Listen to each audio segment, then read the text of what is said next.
need and I'm feeding this demon. Got a taste, can't erase bitterness in my face. Work a job every day till your dreams fade away. Like a card, never change, play the game that we say. I need a break. I'm staying strong, need to move on to be what I want. I'll keep dreaming on. I'm staying strong, need to move on to be what I want. I'll keep dreaming on.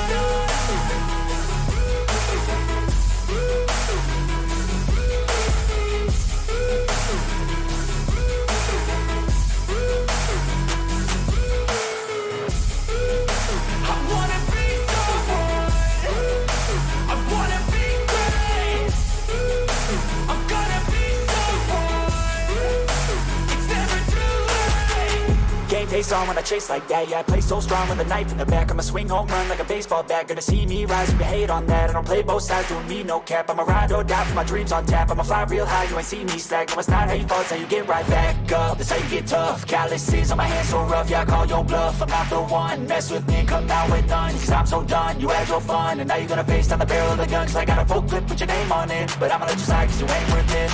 I'm staying strong, need to move on to be what I want. I'll keep dreaming on. I'm staying strong, need to move on to be what I want. I'll keep dreaming on.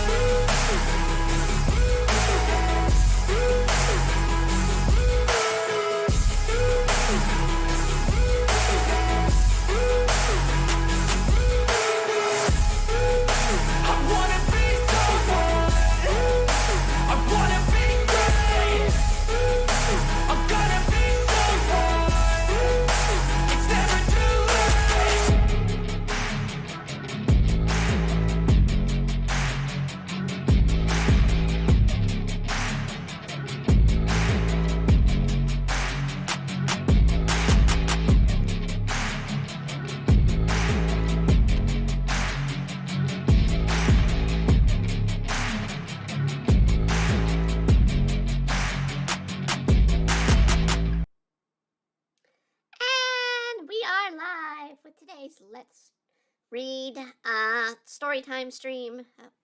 Yes, we are live. Okay, I had to check my mic there. Yes, we are live today with the latest story stream.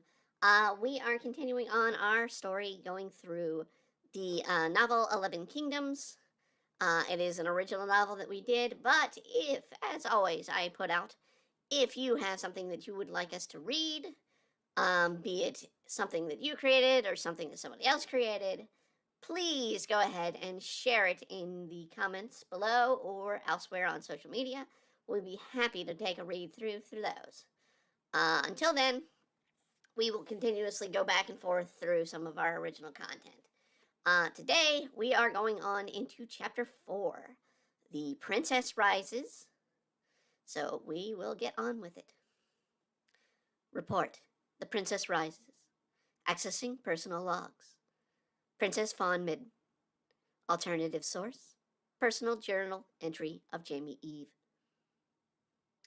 While the company in the real world works to rebuild the fallen kingdom, my fellow team members and I continue to work on our building effort.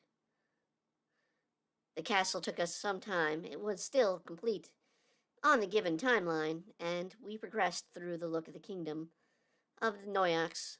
We began to note how our characters would develop more and more each day. A smile would reach my face looking at the sight of a strong beauty, long flowing dark hair I saw each time I logged in.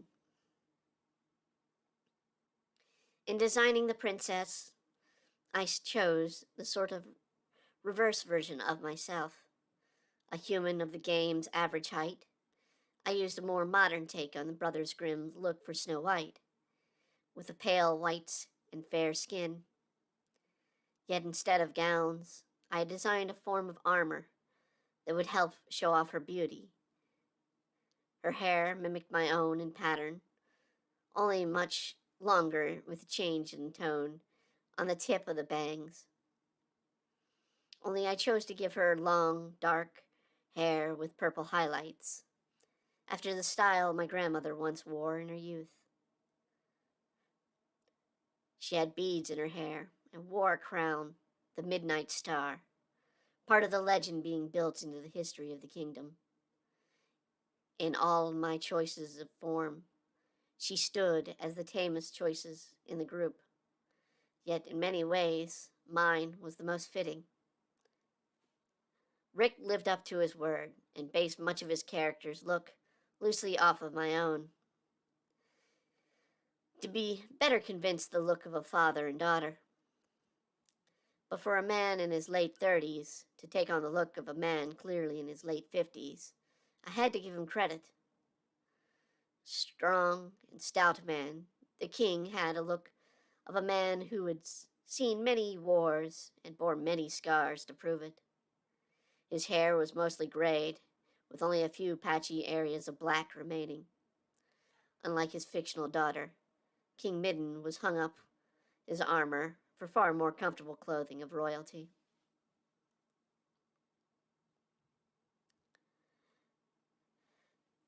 Behind the king offering advice is yet the wise yet young Duke Levnir.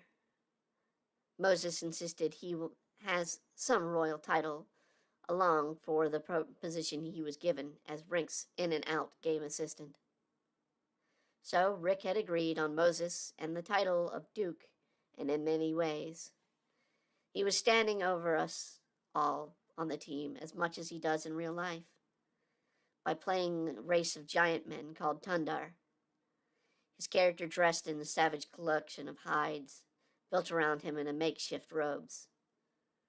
Lev's face was cold and stern look to it, that had thrown off by the glasses he wears, according to Moses, is meant to make him seem educated. It sadly looks more like a savage warrior trying to pass off as a Harvard professor, as the group's trying to make changes to their characters to better fit the roles. Then there's none of us fitting our roles better than Gavin. I swear he even somehow can calm his wheezing in front of the microphone on the monitor helm, and has become the most demanding of the team to play our roles to a perfect realistic nature.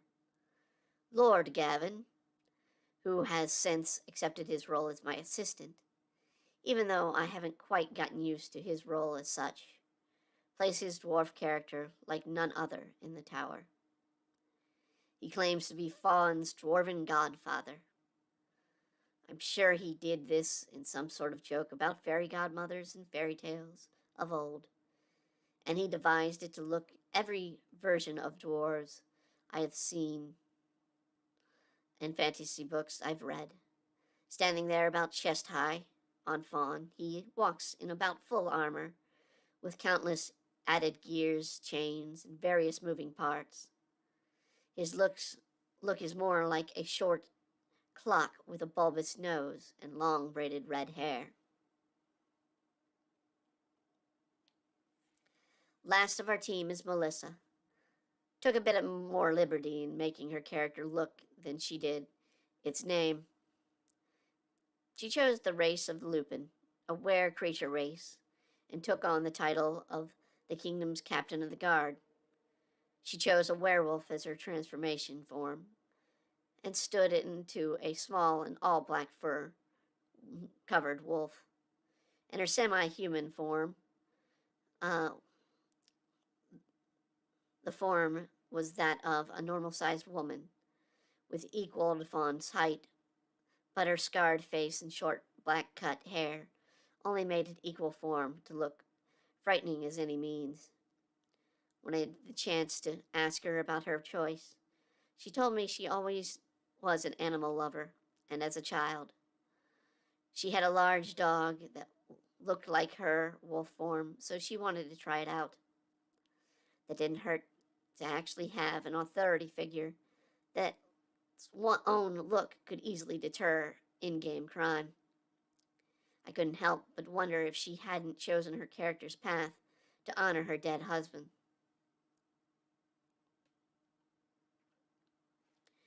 Thanks to Gavin's efforts, we even started to talk to each other as our characters, and, at times, played the part. "My lady," Careful with the placing of yonder wall in the shop. You're ruining the access to the store next door. A cry from the height-challenged assistant comes out from a distance. I can't see. Today, Gavin, Melissa, and I are working on some of the shops in the city's main district. Although, while we work, Lev and the King work on the task of getting a water system to flow correctly in the castle's moat. The animation was running funny, clipping its view at times from the past few days. Okay, I'll put it back on it. Pull back on it. Tell me when it's not crossing into your shop. My lady, your thous, he cries back to correct my way of speaking. The kingdom has a modern language, short stack. Otherwise, we will be confused with the younger audiences. A snickering off Melissa comes out from the shop next door. You both could use a lesson in proper. Gavin tried to continue, but stopped, with my own 2 cents being added. It's a demand of your royal princess. You will cut the correct ye old speak, Gavin. Bah! No sense of character, grumbles Gavin as he shuffles off to continue his work.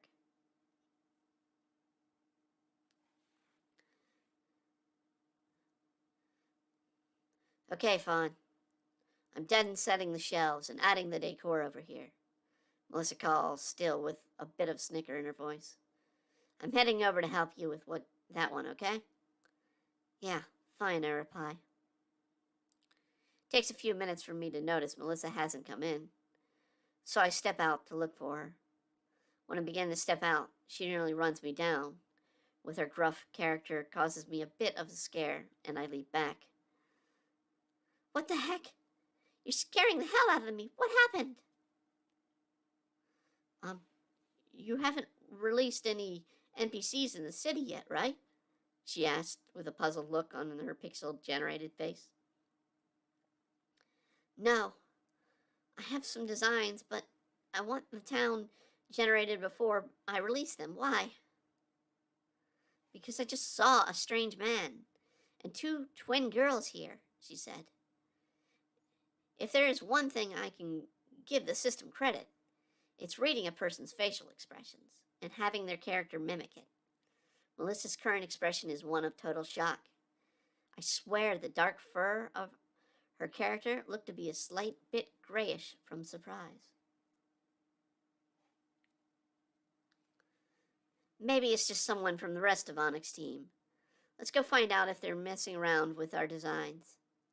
I let out with a sigh and step away from the shelves. I was adding to the store, leaving them hanging in a weird placement of midair floating lifelessly. I've never seen these members before. I swear, I've seen them all. Melissa grabs my arm and leads me out just as I see the King and Lev walk up and greet a man in golden robes with 2 identical girls that look no older than 15 in stylish oriental armor. Soon after, the man turns and looks in our direction, with the King pointing towards us. So, you ever see them before? Melissa asks. No, but I can't say I'm a bit nervous about this. Did we do something wrong? I was lying to Melissa, as my nerves were rattling well beyond a small fraction. I not only was looking at the stranger, but I started to move my eyes about and look at the holes in the chair's helmet's visor to see if anyone in the company was standing in the corner of my vision. A quick check showed that I was alone in my room, so I moved in closer to my digital father to hear a conversation they were having with the man. How have you been liking have we been following through on your request, Master Masaru? The name instantly turns my nervousness into sheer panic mode. Could this man be the fabled game designer of legend? Melissa and I watch as the three are led towards us, with the king leading the way, leaving left to returning to the issue that they had been hard at work on. The king seemed to be showing off the areas of the city, as if it was the house for sale, and these were the very rich buyers. The closer they came, the faces of the men showed to be aged with wisdom and skill. The robes did not bear any symbols of any kingdoms. Yet I yet I knew yet the two girls had symbols of the Gold Kingdom on their armor. The king stepped forth and introduced us to the men. Here you go, sir. Let me introduce you to Fawn Midden, otherwise known as Jamie Lynn Eve. Fawn, this is Master Kenshiro Masaru, and the two girls are his prize pupils, and the princesses are of Arguo, Amayo, and Emmy. I didn't quite catch the girl's name, as I was struck dumb from the mention of the legendary figure that now stood before my computer-generated alter ego. The shock was enough to send my computer personality to the ground. My normal self would have enjoyed it if I wasn't strapped into the chair for my protection. Master Masaru? The name is hard for me to pull out as I try to readjust my position. I'm sitting in the chair. Yes, he replies, with a quick, repeated shake of his head.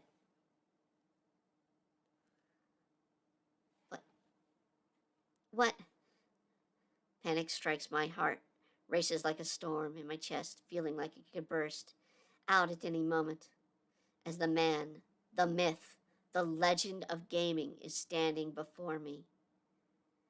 Given he physically isn't before me, he's more likely in his home in Kyoto, while I sit in my room in Washington, D.C. But in virtual space, I stand before one of the greatest artistic minds of this century, and he has come to meet with me. The nerves hit my mouth, and my tongue goes numb trying to form words, let alone sentences. I can feel a cold sweat hit me as my body trembles. I watch as the screen image on the display before my eyes as one of the girls steps forward in front of Masaru.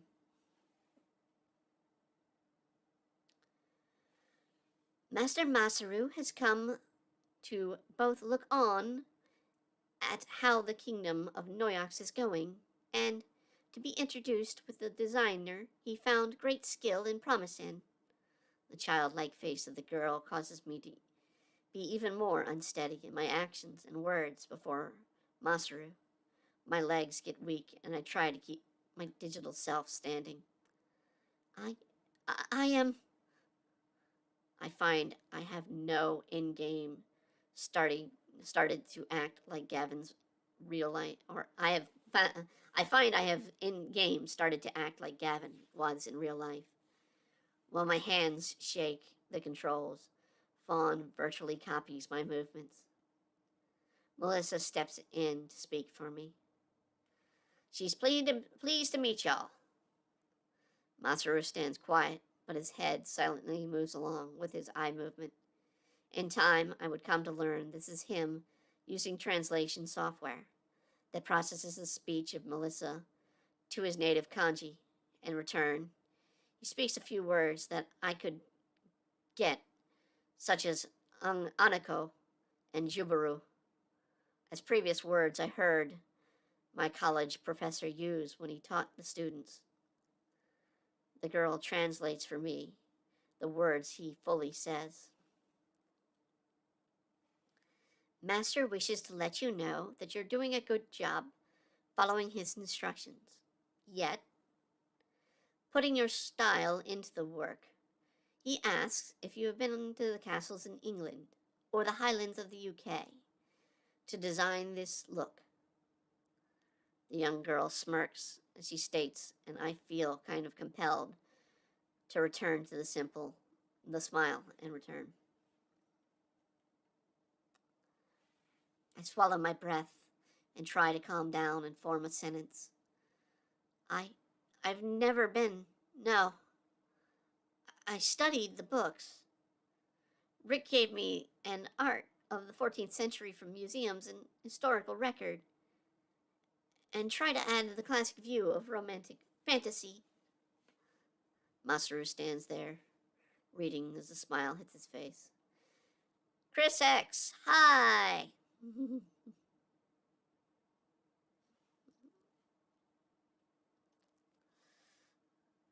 Masaru stands there, reading, and his smile hits his face, and then replies to my statement, from which the girl repeats in English. He says your choice to add the Gothic look of the later centuries to the buildings, and adding a touch of Victorian steampunk look to the NPCs will help. Add influences of all the allies you have in the game, of the Blue Kingdom and the Gold. He would like to ask if you were contacted yet by the New York offices on the decision they made this week. My mind thinks back to the pile of email building in my inbox. I find nothing from New York offices in my mind, nor have I received any phone calls as of late, except for the company trying to get me to sign up on their credit card, and my mother doing her daily check-in on me. No, no one has. Hey, Chris X, thank you. Just looking for some cool VTubers. I'm trying to make more VTuber friends. Always looking for more friends, absolutely.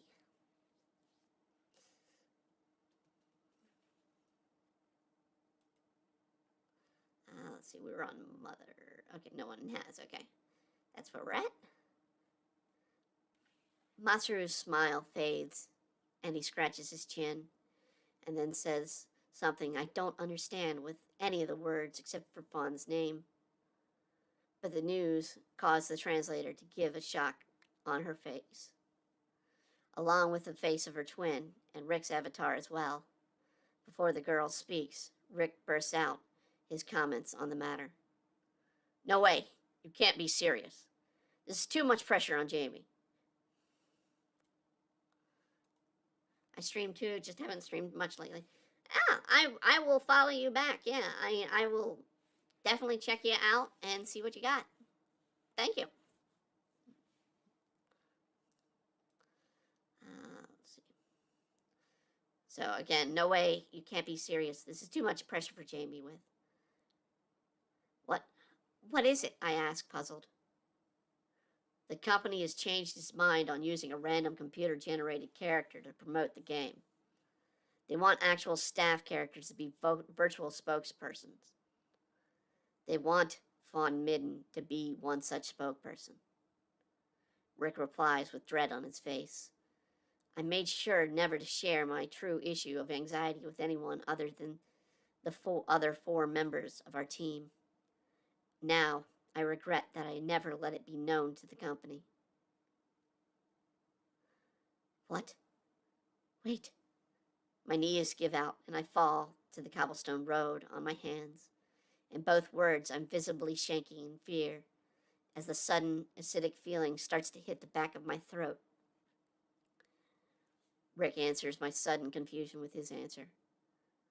With the launch of the game, they will be putting a face on advertisements on the game and in videos and promotional work both in and out of the actual game. Originally, they were going to make a computer-generated and controlled AI. The girl, who was now quiet before, speaks up on the subject. The info of the former choice was lost with the destruction of the San Francisco branch. The company felt time would be better spent on issues of the game if they could just choose an idol from the current staff of NPCs. So they chose people from each kingdom. The second girl picks up where the next one leaves off. They wanted a solid and outstanding figure. They gave a unique look to the feel to the game. On top of that, they wanted the player to be visibly appealing and well-skilled in the game. The girl switched to the quieter one again. So it is left a very small field of choices And the final decision has come down that since your character is a proclaimed princess, you will fill the role perfectly as one of 12 grand heroes of the world, a position that is more promotional for each kingdom. You will be expected to make regular appearances and take part in events once the game goes live.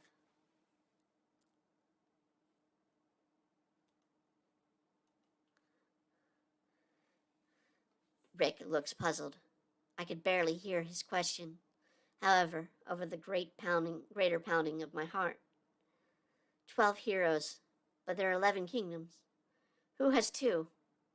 The first girl responds. My sister and I stand as heroes of the Gold Kingdom. We are Master Masaru's pupils and players of our kingdom. The second girl nods her head, but remains quiet as the first one continues. We too are princesses of our world. We will take part in the promotion along with you. The girl turns and smiles at my stunned face. We would like to ask if you would help. Let us call you Oni-san, as you will be part of our kingdom's ally, and the character with the most eyes on you, like ourselves. I only identify with the word the girls called me, partly meaning sister, and their native tongue.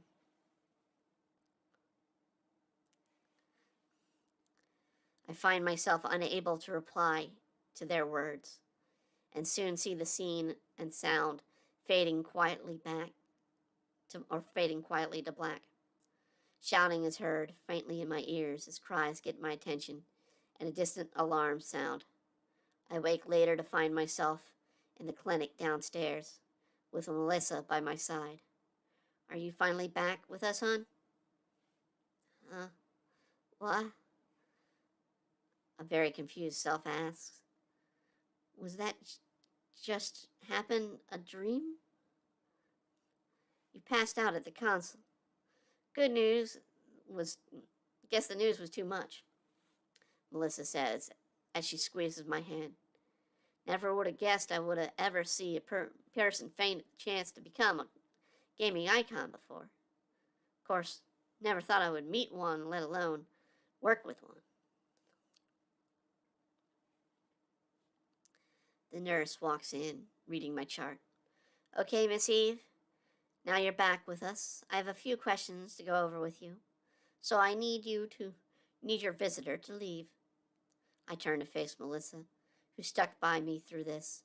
Ever since the day of the earthquake, the two of us have grown closer in our friendship, and now I look at her as the closest thing I've ever had outside of Grandma. I will be just outside with the guys. We want you to help you through your good news, okay? Yeah, I say as my head spins, and I wake from my greatest nightmare, only to have a classic horror movie twist of realizing it's all really happening to me. I respond to the nurse's questions as best I can, but my mental focus is on the horrible joke at my direction this company has placed on me without so much as asking me about it. Why am I so special to their plans? Why does it all come to me? All I wanted was a job where I could sit behind a computer and work on a job at hand. When did it become a subject of making me into a gaming superstar? Rage builds in my head. How dare they do this to me? How dare they make me go into the limelight? I did not ask for this. I didn't want this. I'll just turn them down, and if they say no, I'll quit. I chose my place on the team to stay away from the public's eye, and instead of the company paints a larger target on my back. My anger and intolerance just kept building on that which I had finally given all clear to go back to my room, have yet to been told to stay off the chair for 48 hours. I rushed my way out of the room and past the guys waiting. I was storming on my way to the 47th floor to gather my things with all intentions to leave. Yet a wall of human mass that is Rick and Melissa dash in front of me to block my path to the elevator. I quickly turn to make a beeline to the stairs. While it would be longer, at least I could make it up there eventually. Now I find the winding Gavin in the way. Out of my way, Gavin! No. Rick has something to say, wheezes out Gavin sternly. I start to turn around, only to be lifted off the ground by Moses and thrown over his shoulder. He turns to have me unwillingly face Rick. Put me down! I scream. What few people were around hadn't been looking at me before, now stare at me dead on, with judgment and my mental sanity being stuck in their minds. Jamie, I know how you don't like this, but many people would give their lives to be in your place, Rick states calmly. I didn't ask for this. I took this job to be a designer and to hide away as simply as a name in the credits. I wouldn't take part in this. I scream back best I can, with my lung capacity strained by my body weight set on Moses' shoulder. So what? You gonna do? Quit? Run away from a good thing? You're fleeing from honor to your hard work and recognition you deserve, Melissa cries out. You work day and night. Heck, there have been days in the past week I question if you're human because you never eat or sleep. When you're not working, you're helping out on the relief programs or going to therapy. The company sees your hard work and simply feels it should reward you. You don't know me, Melissa. Every time I meet someone new, I can't help but think about every possible event, every possible threat, every possible pain that new relationship will cause me. Now the company wants me to take me and thrust me before the world and put myself on the line. That's not happening. I grit my teeth and feel uncomfortable feeling building up in me. This time, it's not starting in my chest, like my issue usually manifests. No, this time I find myself squeezing my fists shut as it shakes with building rage. But it's not you they want. It's Fawn. It's you as Fawn. I feel the vibrations of Moses through his shoulder as his voice speaks. Fawn is me. Masaru could see that. She may well look like me, but her feelings, she may not look like me, but her feelings, her thoughts, her actions, her voice, her soul are mine. Tears form in my eyes from a combination of pain I get on Moses' shoulder, digging into his stomach, and the stress of the issue in my mind. Things are quiet for a while. The only thing breaking the silence of the normally busy first floor of the tower being Gavin's wheezing. Then Rick breaks the silence. Moses, drop her and let her go. The look on Melissa's face and I can only think matches Moses's and Gavin's. As I'm lowered, I turn to see that to be the truth, and see not too far from behind Moses had been approached by tower security. I turn and start to make my way to the elevator. Wait, Jamie, I want you to listen to me for 1 sec. Then you can do what you want.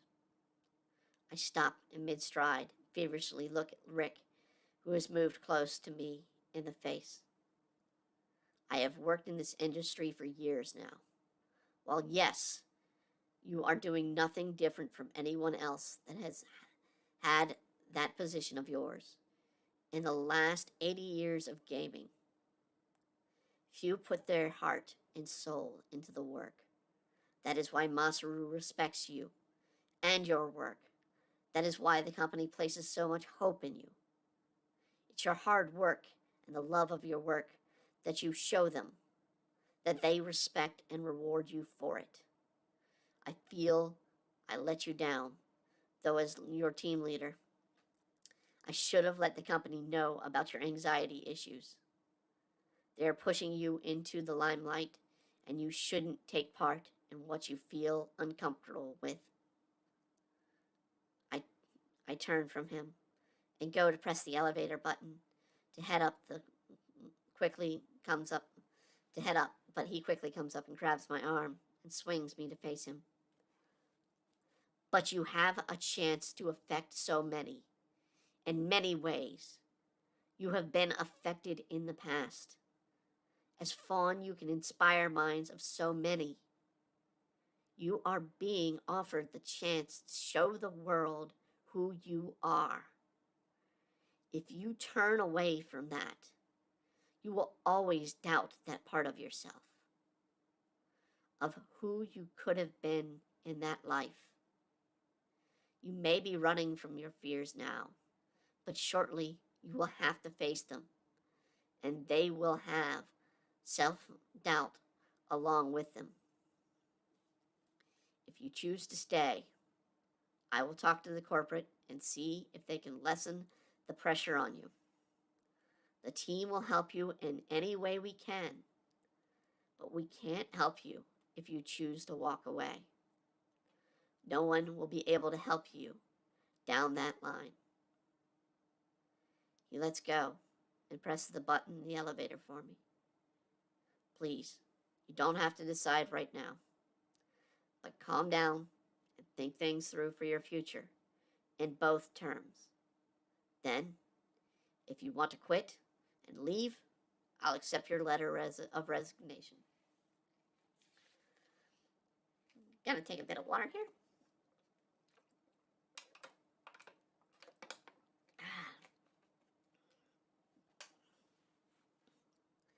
The elevator door opens, and I stagger on in. No one joins me.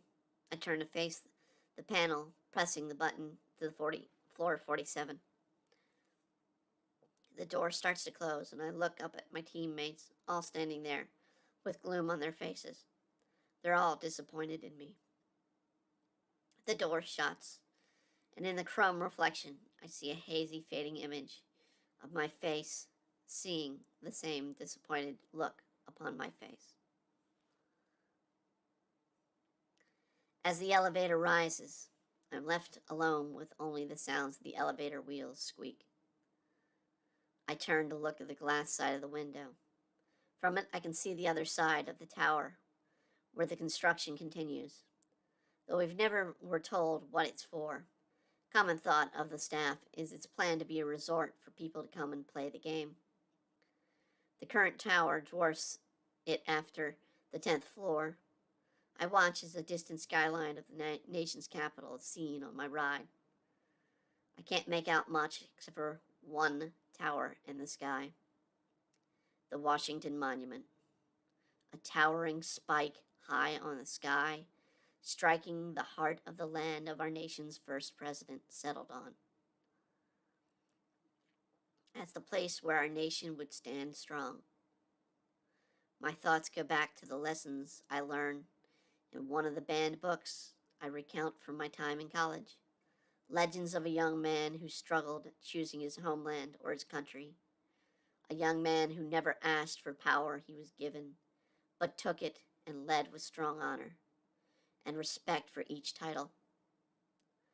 A man who would come by the time he finally was free of his duties, of his home and his time to rest, was called again to stand tall for the new country he so helped create. The same man the tower before me stood for. I lowered my head in sorrow. For in my way, I have been given these choices, like our first president, to lead the skilled staff of workers and break ground in a new world of gaming. Yet here I question why someone would have faith in me, and how I could have faith in myself. I am different than Washington. I have no respect for my title or myself.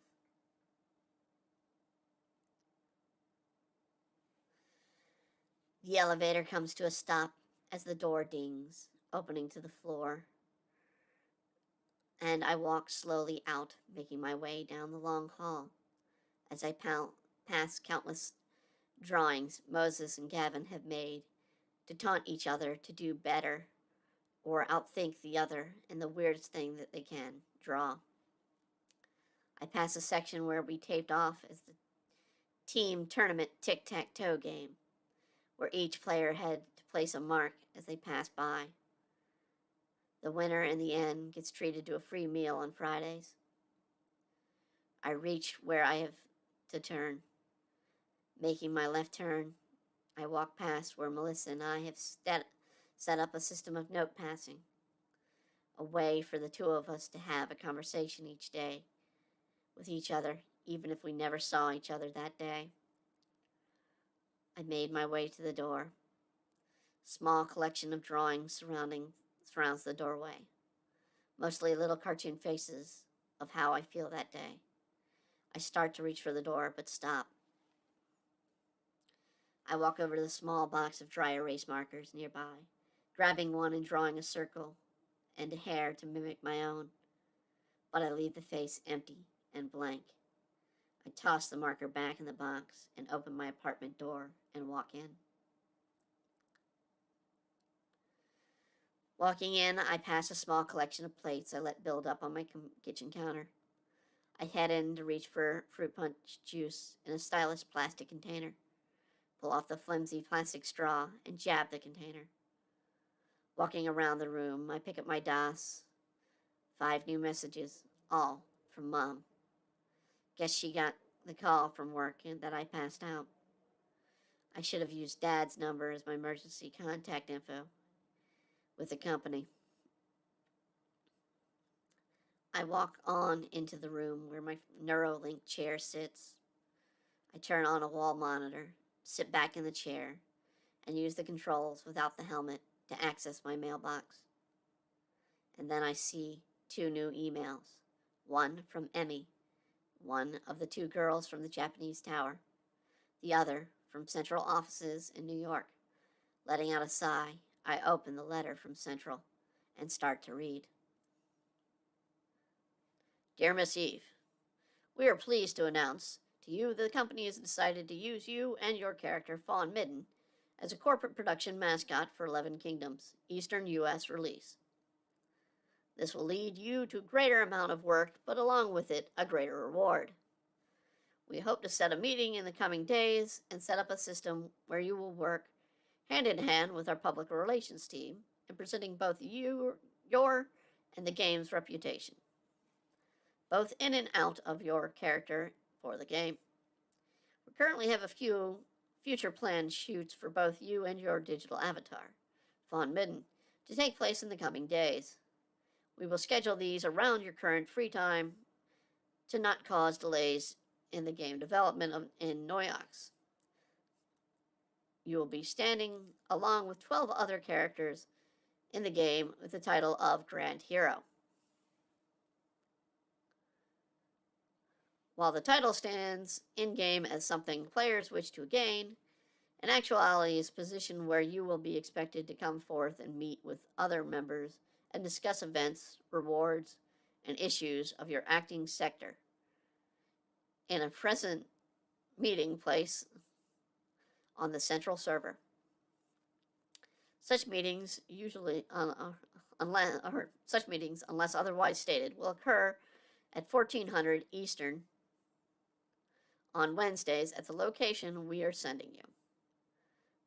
We expect all employees with this title to take part in this, and if a substitute is needed, the section team leader may direct one as such. We will be starting, however, with an online meeting of the heroes next week, where a contest will be placed among the 12 of you to see who is fitting for the international face of the game. A face-to-face meeting will be taking place in 3 weeks from the time this email is sent to discuss the issues and work out the details of your promotion. Once again, congratulations. Gail Gerard, Black Clover Kingdom, or Black Clover spokeswoman. Kenshiro Masaru, 11 Kingdom lead game developer. Carlos Galo, Black Clover gaming president. Jacqueline Blouse, Black Clover Eastern U.S. vice president. Mitchell Vins, Black Clover Eastern U.S. president. I sit stunned. Still, even though I gained the news earlier from Master Masaru before in the game, here I look at the email with the names of the 5 most powerful people in the corporate world, directed at me. Worse yet, they want to meet me face to face. Panic hits me again. My heart beats fast. No, I can't. I won't. It's just too much. I'll just write a letter of resignation and head out. Yeah, that's what I'll do. The faint sound of my DAS's ringing hits my ear, which up until now only heard the pounding of my heart. I turn to look at it. The tone is familiar. It's Mom. Better answer it before I get an unexpected visit on my way out the door. I'm sure she's buying a plane ticket now, if she hasn't already, waving down the jets personally to hop aboard a flight to D.C. to pick up the box that instantly hear the tears on the other end. Mom, don't worry. I'm okay. The voice is very sleepy. Mom comes through on the other end. Honey, you need to come home this weekend. I can see you in a few weeks. The holiday's coming up. She cuts me off in the middle of my sentence. Honey, it's your grandmother. She wants to see you before she passes. I didn't want you to know because I know you're so busy, but she's dying, and you are everything to her. And with this scare I got from you from work today, I need you to come home. I find myself speechless with Mom's words. My tongue is once again numb, like the time earlier today. But this time, my fears have been replaced by sadness.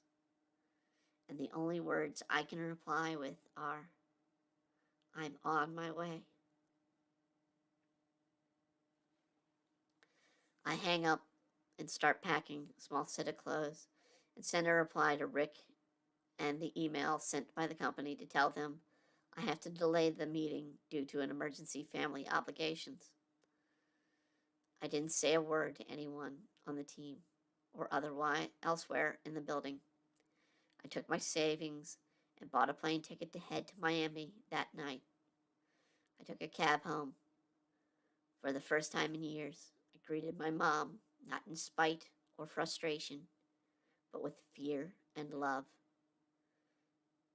It wouldn't be until the next day that I would be allowed in the hospital to see my grandmother.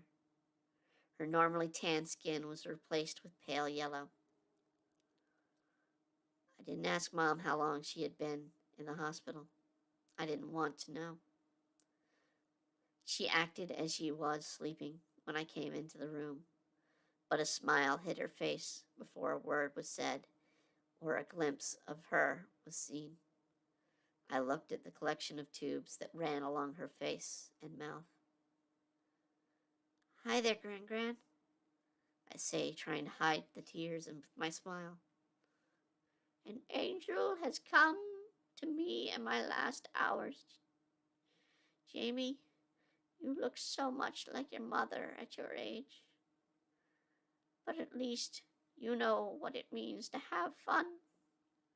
She lifts her frail hand with the tubes attached to have me take it, and I waste no time in doing so. Mom pretends to ignore her mother's words of spite towards her. I'm glad you came. I was worried your school would keep you, she says with a grand smile on her face. I'm not in school anymore, Grandma. I work at a company in D.C., trying to correct the senility that had stepped in on her in the last few years. Looks like death wasn't the only issue Mom kept from me as of late. I told you, Ma. Jamie works at that big company, Black Clover, up in D.C. Mom adds, trying to help stir grandmother's thinking. But does little, just seems to confuse her about things with the telling puzzled look on her face for the fact that grandmother in her youth would surely join the battling or building collection of protesters towards Black Clover and the gaming staff. It doesn't matter. Mom asked me to visit you, and here I am. I work hard to keep the words because she said you were dying from escaping my lips. She called you because I'm dying, didn't she? Grandmother showed that even in her mental weakened state, she still could read me by simply looking in my eyes. But that's not at all what bothers you, is it, dear? No. I came to see you, Gran. I feel the tears build in my eyes, but I work to hold them back. Oh, hush. Or excuse me. Oh, okay. Excuse me. Yeah. Okay. Yes, it is. Oh, hush. Okay. Oh, hush. No one comes to a hospital to visit unless you're born or you're dying, dear. And the doctors may be keeping it from me, but the body doesn't lie. And mine is telling me it's about time to take a long, peaceful rest. I'm sure Evie told you I was dying, or else you wouldn't make the trip down here. Grandmother was using her nickname for Mom. I never got the reason why Grandfather let Grandma call Mom Ebony. Perhaps mainly as Mom had such pale skin, complexion, and light brown hair, but Grandma said it was because Mom's darkish, grayish brown eyes. But I think it was more that Grandma loved her Gothic life as a child, wanted her child to bear the name that had a dark feel. I just quietly look on at Grandma. Her body is greatly frailer than when I last saw her. Her arms bore little muscle, mostly skin and veins, and bone. My concentration on Grandma's appearance broke when her ramblings hit a recent point of the earlier events at the tower. Child, you were always wanting to hide yourself from the world. I hope you've learned to shine your light on the world and not hide it away. Fear is a good thing for us to have, but we must use it to make ourselves strong and face the challenges before us. I hear these words before. Words ringing in my ear were said by Melissa on the day of the earthquake, from my therapist, even Rick when I stood at the elevator a day ago. Face those challenges and live with no regret of yesterday, but prepare for today. Grandma lets out a little chuckle. That is halted in progress by a severe coughing fit. Never thought I would say those words, did you, Abby? Grandma looks at Mom with a grin. No, Mom. I never would have expected you to plan for the future and save for a rainy day. Mom chuckles. It's the first time I've ever recalled Mom laughing at my grandmother's words with her. Money? Nah. No good to prepare. Money doesn't last. It's just useless pieces of paper with poorly drawn images on it in ugly colors. No, you prepare by opening yourself to new experiences in life. That is what it means to prepare. No one can predict tomorrow, but if you prepare yourself to live the day like it's your last, oh, what a ride you'll give. Grandmother's words struck me. I lived in fear. My constant medical bills for therapy told me that. But I didn't think about letting life lead me down the path. As time passed, Mom and I left, saying our goodbyes to Grandma, ones that would later prove to be our last ones with her. That evening, in her sleep, Grandma passed away. A few days later, we had a funeral. Mom didn't think Grandma had set her last wishes in place, but she did. And it was the oddest funeral I had ever seen. Grandma had it set that her funeral to be set up as if it were a 10-year-old's birthday party. Her coffin was adorned with party balloons. There was no preacher, but then Grandma was not a religious person. No, instead, there was a video she made some time ago to be played at her funeral. And in the video, she demanded that all those who remember, we are not here for a day of sadness, but a day of joy. A day to remember happy times. She ended her video reading from a big book of jokes. A few guests saw it as morbid and started to leave. But surprisingly, me and Mom stood there and laughed at each bad joke Grandma told in her video. And soon many of us joined in. When I left the sunny skies of Miami, I knew my answer. Grandma had shown me in many ways in her last words to fear the future, but to face it head on. Before heading back to D.C., I called and gave my answer. I would take on the role of grand hero and be a gaming icon. File source end. Accessing linked materials. Personal email, Jamie Eve, Kingdoms, Choice on Fawn Midden. To Jamie Eve, Black Tower. From Emi Chisu, Golden Tower. Subject, are you okay? Dear Onyx, Aya and I wanted to apologize for catching you by surprise like that, but the Master insisted to have us meet you. Master later told us that he learned from your team leader that you don't like getting attention much. I feel we may have been a bit too pushy on you. Were we? Please let me know. Aya's kind of like that too. She always hides behind me, even though she's 1,000 times better at doing the work Masro gives us. Aya says that I lack in skill artistically. I make up in being social. I think the three of us should try and truly get to be friends. And know that all of us are grand heroes. We at least can see each other. Each week we have meetings, and I hope we can spend time in the game. Hey, have you checked the latest spec sheets Master sent out on the classes? In the game, Aya's going to be a class of scientist. I think I'll go with card mage. I like the idea of roaming the world, collecting power to gain new ways to play. What about you, Oni-san? What class would you choose when it comes available? I guess it would be a good idea to figure out these things when you can, before the company starts releasing the info publicly. If you asked, I'm sure Master would come up with some special class for you.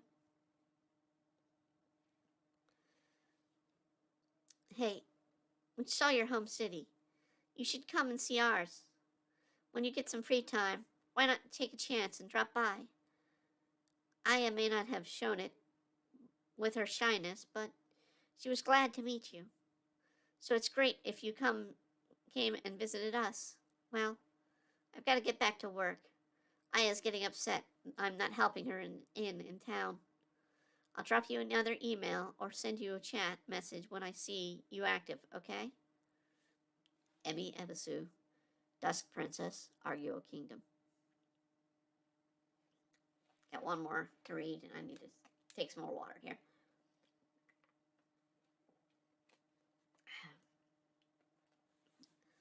News blog. Mass hirings, Black Clover. The Mountain Rattler, Van Geller, August 4th, 2065. Black Clover stocks in the world today. World again today with a call, or shocks the world again today with a call for mass hiring for its upcoming game, 11 Kingdoms. No release date is set yet. The game by the company hiring staff at several locations worldwide. This is a shock after the company took a major hit with their Western U.S. headquarters in San Francisco was destroyed. And the head of the branch, Charles Thick, who oversaw the creation of the popular Origin 7 system, was killed in the destruction caused by June's massive 9.5 earthquake. The company is not only rebuilding their offices there, but has a large employment effort in the ruins to help rebuild the ruined city. Current estimates set the staff for this one game at near 500,000 employees. Just how big does this game be? Still, the company keeps tight lips on the actual workings of the game. Except for one call they released this week. Each site set up on the map leaked earlier will have a character played by one of the Black Clover's staff assigned to that place for promotional purposes. They intend to release the first look of the characters in a future press conference. Report end. Access next report. So ends chapter 4. I'm going to do something a little bit different. Next time we are going to just go ahead and go on to chapter 5 instead of doing something else. Unless somebody brings something else up they want us to read, we're more than happy to. I thank Chris for joining in chat today. Definitely always like to have people come in and join in with chat and share things. I mean, absolutely. This is one of our fan base things. We do have these immense amount of stories, especially with 11 Kingdoms. It's 30 some chapters for this first book. We are planning a second book we're going to be working on this year. And this is going to be officially released I'm hoping by summer this year. On Amazon, at least for print and digital release. A couple other things to point out. This was sort of the build up for Jamie. I wanted to have her sort of dealing with the stress. This is basically where she's thrown into the limelight officially. The next chapter we'll see she's kind of having to deal with it and deal with the presence of the other kingdoms. We start to see the first of the few kingdoms. We see Arguo, the Golden Kingdom, which is represents Japan and eastern, sort of the eastern part of Asia in mind. So it has a lot. It doesn't have China, but it has like the sort of coastline of Taiwan, Malaysia, that kind of place. Korea, Vietnam, those areas. So it goes through that concept. I don't really show Arguo, although in this story, they'll never really reach Arguo. They talk about going to Arguo, but they never go to Arguo. Arguo is a combination of steampunk and sort of that Laputa, the floating castle in the sky, where it's floating islands with a bit of steampunk technology. They don't really have much of a world for them to traverse for building and fighting, other than occasional monsters that come and attack areas of cities and their farmlands. They're not as big as all the kingdoms. They're actually probably the smallest of all the kingdoms. But I mean, one of the concept was when creating this novel is I wanted the kingdoms to not only have sort of their own sort of area and territory that they sort of focus on, but they sort of have their developments sort of a bit differently. Another one that we will see eventually that got mentioned here is the Kingdom of Azure, which is the Blue Kingdom, which is the west coast of the United States. And I believe it also covers Canada. I think Canada's covered in the west coast, and Texas is covered in the east coast. Um, it's been a while since I've looked at the map properly. But yeah, it's sort of an ocean floating kingdom. Uh, we'll see a lot more, especially once we get to meet the leader of that town. Not everyone's a prince or princess. There are people with titles of general. There's people with different titles as they go through, and we will actually meet all of the 12 grand heroes in the next chapter. Um, they because I believe it is actually titled the Grand Heroes. Either that or it's the Meeting of Great Heroes or something like that. I'm trying to remember the chapters names, but yeah, we'll meet all the characters and their. So we'll be meeting them. The two characters we've met. Um, that of the two girls, they'll play a larger role. Masaru comes and goes, but Emmy and Ayama or Aya are two. They look like twins. They're not twins. They're not actual sisters. That'll be revealed in the next chapter. They aren't actually sisters. They're assistants that have equal power with Masaru. Um, but they in the game they look like twins that lead over the Gold Kingdom. We get the first mention of the classes that will be played through. We have the scientist class, which, as its name, you build things and you can use chemical attacks. You can use bombs, that kind of thing. And the card mage class. The card mage class is literally you collect cards like in the 52 set, and they do different. Each card does a different thing. And the more and more you collect, the more and more you can build up on your power. So that is basically what the card mage is. And I'll go over the classes a bit more. I know the next chapter covers the classes because we go into Fawn's class, as well as each class of the party of people from Team 47 and the Grand Heroes as classes as well. So next week we will be back with another 11 Kingdoms. Until then, I hope you all have a wonderful evening, a wonderful week, and a wonderful year.